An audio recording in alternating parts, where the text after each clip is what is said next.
Placement চ্যানেলে তোমাদের প্রত্যেককে স্বাগত। দেখো, কর্মক্ষেত্রের যে এ সপ্তাহে নতুন ইস্যুটা প্রকাশিত হয়েছে তাতে যে খবরগুলো বড় করে হেডলাইন করেছে তারা ভারতীয় রেলে ৩০৯ একটা রিক্রুটমেন্টের খবর, যেখানে বিভিন্ন ধরনের প্রফেশনাল রিক্রুটমেন্ট হচ্ছে: public prosecutor, chief law assistant, lab assistant, senior publicity inspector এবং অন্যান্য। তোমরা এটা দেখে শুনে ডিটেলস বুঝে নিয়ে অ্যাপ্লাই করতে পারো।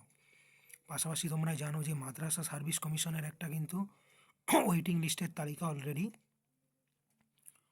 রেডি হয়ে আছে। সেই তালিকাটা কিন্তু বলছে কাউন্সেলিংয়ের তারিখ 9 তারিখ বা তার আশেপাশে।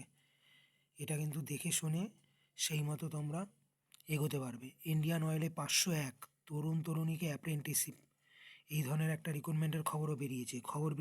ইন্ডিগোয় কেবিন অ্যাটেন্ডেন্ট পদের একটা রিক্রুটমেন্টের খবর, এবং ন্যালকোয় 110 গ্র্যাজুয়েট ইঞ্জিনিয়ার ট্রেনি, এই ধরনের একটা রিক্রুটমেন্টের খবরও বেরিয়েছে। মূলত ওই পরীক্ষাটায় বসতে গেলে কিন্তু গেট 2025 পরীক্ষায় তোমাকে কিন্তু আগে থেকে পাশ করে থাকতে হবে, তবেই তুমি অ্যাপ্লাই করতে পারবে। পাশাপাশি দেখো, ভারত ইলেকট্রনিক্সের ট্রেনিং ইঞ্জিনিয়ার, এই ধরনের একটা রিক্রুটমেন্টের খবরও কিন্তু বেরিয়েছে। পাশাপাশি বেরিয়েছে রাষ্ট্রায়ত্ত সংস্থা কিছু ট্রেনিং নিচ্ছে, ম্যানেজমেন্ট ট্রেনিং, ম্যানেজার, বিভিন্ন রকমের পোস্টে। দেখে শুনে সেই মতো তোমরা অ্যাপ্লাই করতে পারো। ধন্যবাদ।